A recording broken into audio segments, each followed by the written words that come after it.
एक ऐसी कथा जिसने न केवल देवताओं को चकित किया बल्कि संसार को एक ऐसे देवता का वरदान दिया जो विघ्नहर्ता भी हैं और सफलता प्रदाता भी। यह कथा है हमारे प्रिय श्री गणेश जी के जन्म की। शिवपुराण की कुमार संहिता में आता है कि एक बार माता पार्वती जी कैलाश पर स्नान करने की तैयारी कर रही थीं। वे चाहती थीं कि स्नान करते समय कोई भीतर न आए। उन्होंने अपनी दासी या किसी गण पर भरोसा करने की बजाय अपने उपटन से एक सुंदर बालक की रचना की। उस बालक को देखकर माँ का हृदय उमंग से भर उठा। उन्होंने उसमें प्राण फूंक दिए। बालक ने माता कहकर प्रणाम किया और माता ने उसे अपने हृदय से लगा लिया। पार्वती जी ने आदेश दिया, वत्स, जब तक मैं स्नान कर रही हूँ कोई भी इस द्वार से भीतर न आए। बालक ने नमन किया और द्वार पर प्रहरी बनकर खड़ा हो गया। कुछ देर बाद महादेव शिव कैलाश पर पधारे। वे अपनी प्रिय पार्वती के दर्शन करना चाहते थे, परंतु द्वार पर एक बालक खड़ा था। शिवजी ने स्नेह से कहा, हट जाओ पुत्र, मैं भीतर जाना चाहता हूँ। बालक ने नम्रता से परंतु दृढ़ स्वर में कहा, माता का आदेश है कि कोई भी भीतर प्रवेश न करे। यह सुनकर शिवजी आश्चर्यचकित हुए। उन्होंने अपने गणों को आज्ञा दी कि इस बालक को हटाओ, परंतु वह अकेला बालक सभी गणों से डटकर लड़ा और किसी को भी भीतर प्रवेश नहीं करने दिया।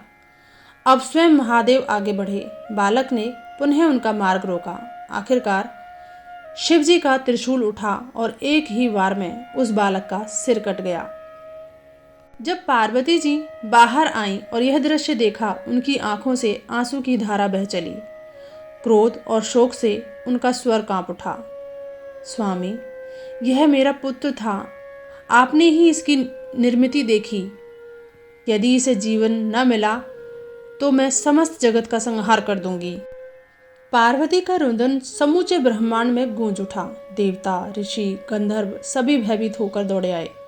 ब्रह्मा और विष्णु ने शिवजी से प्रार्थना की, देव, पार्वती का हृदय दुख से जल रहा है, इस बालक को जीवन दीजिए, नहीं तो सृष्टि संकट में पड़ जाएगी। तब महादेव ने आदेश दिया, उत्तर दिशा में जाओ, जो प्राणी सबसे पहले मिलता है उसका मस्तक लाकर इस बालक पर जोड़ दो। देवताओं ने दौड़ लगाई। सबसे पहले उन्हें मिला एक गज शिशु, हाथी का बच्चा। वे उसका मस्तक लेकर आए। महादेव ने वह सिर उस बालक के धड़ से जोड़ दिया, अपने वरद हस्त से स्पर्श किया और प्राण संचार किया। क्षण भर में वह बालक पुनः जीवित हो उठा।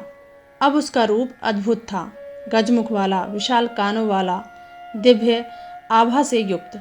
सारे देवता आनंदित हो उठे। पार्वती के हृदय में करुणा की जगह अब गर्व और स्नेह भर गया।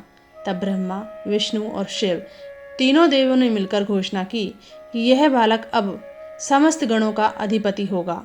यज्ञ, हवन, विवाह, उत्सव, संसार का कोई भी शुभ कार्य इसके पूजन के बिना आरंभ नहीं होगा। यही होगा गणपति, विघ्न विनाशक, मंगलहर्ता। और तभी से गणेश जी देवताओं में प्रथम पूज्य माने गए। भक्तों, इस कथा का संदेश यही है कि माँ की आज्ञा का पालन करने वाला चाहे अकेला ही क्यों न हो, पूरे संसार में बड़ा होता है। गणेश जी का जन्म केवल पार्वती की शक्ति का ही नहीं बल्कि भक्ति, आज्ञा पालन और धैर्य का प्रतीक है। इसीलिए आज भी जब भी हम कोई शुभ कार्य आरंभ करते हैं, सबसे पहले उनका नाम लेते हैं। श्री गणेशाय नमः।